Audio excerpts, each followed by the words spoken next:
William Hill sponsors Whyte versus Parker on Sky Sports Box Office.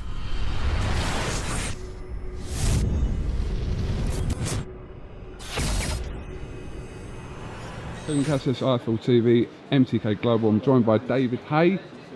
Happily retired, David Haye? Very happily retired, yes. You said that like you really meant it. I do mean it. Now, if you had your head punched like I did the last couple of fights, you'd feel happily to retire. Okay, fair comment. Okay, let's start with, obviously, it was a scrappy fight, but it was a dramatic which fight. Which one are you talking about? Sorry, yeah, true. There have been a lot of good Dylan fights. Whyte and Joseph Parker. Parts of it were scrappy, but it was entertaining, and it was, like, it had a dramatic finish as well. Just a bit, Yeah, sum it up for me. Everyone was on their seat, you know, everyone could see the timer counting down. He was on the floor with like 25, 30 seconds to go.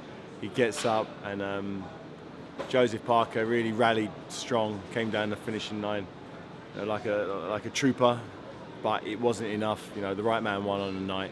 The judges had it very differently. You know, one had it by 1 point.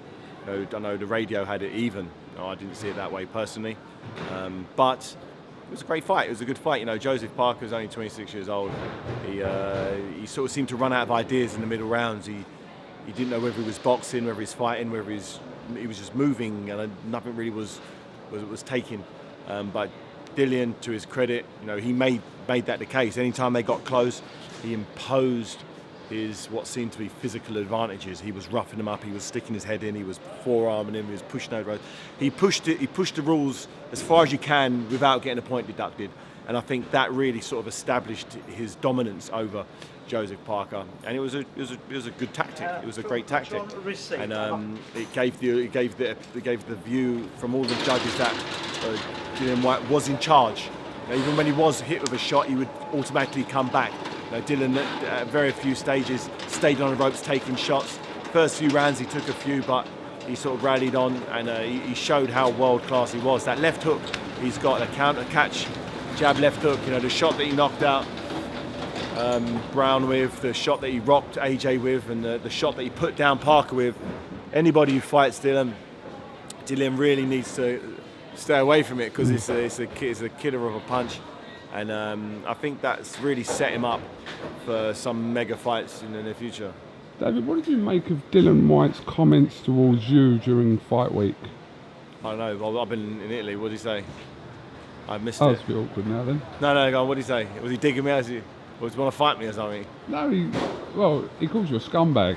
It's a bit strong, isn't it? Well, What have I done? No, we were talking about you, because he called you out after you lost to Bellew the second time. That was a bit strange coming. If you're going to call someone out, why not call the winner out? You can't call the guy who's head punched in. I said this to him. I thought it was a bit strange because David lost the fight that he called him out. And then challenged the winner. In my interview, he referred to you as a scumbag, sorry. And that he's called you a semi-unified cruiserweight, undisputed, whatever. Yeah. But I assumed you'd seen it. My feelings aren't hurt. I'm sure he had a reason for saying it. I didn't know if there was a thing between you two. Now there is. No. Yeah, catch you later on, man. I'll send them dates. Yeah, send me the dates as well, yeah? All right, well, anyway, we can move I haven't got it, but maybe you just wanted some headlines. Did you get some headlines? Well, it was a 50-minute interview, so it's one thing in a 50-minute interview. So if we got some headlines, then it works, because a lot of fighters say a lot of things to get a headline from time to time. Calling me whatever he calls me. If we got a headline, congratulations, and hopefully that translated into some more buys for him. But okay. I won't take. I've said a lot of things to a lot of people over the years, so I won't take it to heart. Yeah, I use one of your comments. Myself to sleep. I use one of your comments and stuff. Someone called me a packy on the Twitter today, right? Okay. So I just replied, your mum. That's old school. No, but you went old school. I went David Haye on him. Right? I literally went. He called me a packy. I just quote tweeted and went, your mum. I just left it there. That's it. Enough said. Walk off. Nothing more. All right. Drop the mic and walk off. Yeah, absolutely. Chisora, back in the mix now. Great knockout of Takam. I genuinely, I would have put a lot of money on that not happening. I got both fights wrong. I picked Joseph Parker to win this fight, late stoppage on points, and I picked Carlos Takam to grind Chisora down and knock him out. I got it way wrong tonight. I was like 0-2 tonight for my predictions, and but I'm glad to have been wrong. I'm glad Derek Chisora got it right tonight. I think he's let it slip in the past, and maybe of the 5 or 6 losses he's had, half of those weren't down to being beaten by a better fighter. They were down to him not taking boxing seriously, not paying the price, not watching his diet, not really going for his runs, not sparring hard, not having a game, not listening to Don Charles. But now I think finally the penny's dropped. He's mid-30s now, and I think he's realised, you know, I could do something big in this game. And tonight he selected Carlos Takam. He could have fought anybody, but he chose Carlos. I remember I had a conversation with him. I was like, really, dude, I was like, you don't really want to be fighting, because obviously I want him to fight my guy Joe Joyce. So I'm like, I don't really want you fighting Takam, because if you fight Takam, he's going to chin you, then it would devalue. But he was like, no, trust me, I'll knock him out. I'm like, no, you won't. Has it made you think differently about the Joe Joyce fight? No, I still think Joe would beat him, but it makes me feel that, you know, Chisora's serious now, and I didn't take him that seriously before. I didn't think he was that guy. I didn't think he could absorb that much punishment and just keep going and pull a one punch knockout out of nowhere, because he's never shown that in any of his previous fights. You know, even when I fought him, a few of the shots are quite heavy to the body and a few deflections, but he's bringing it out. He's bringing the best out of himself now. So maybe he's a late bloomer. Some fighters bloom in their mid-30s. Maybe that's Derek Chisora. And let's hope it's Derek Chisora, because if he can maintain that type of, I hope, as he said, he's going to Ibiza to party.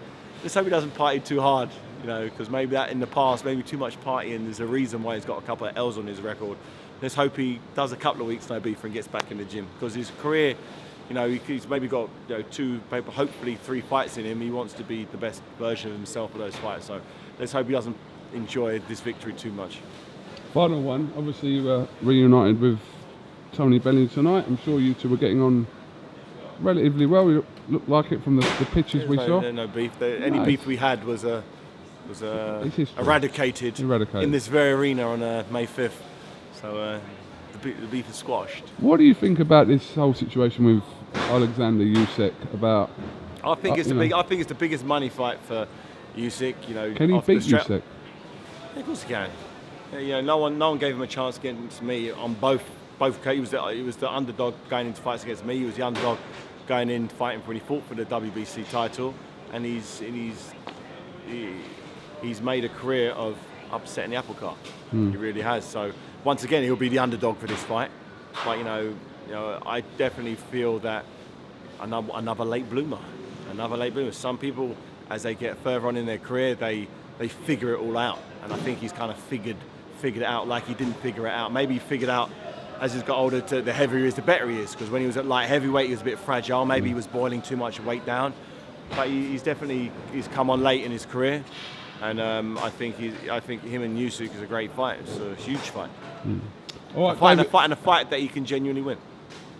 David, listen, I know you're on your way home, so I appreciate your time as always, and hopefully we'll catch up soon. Definitely. All right, thank you very much. Peace.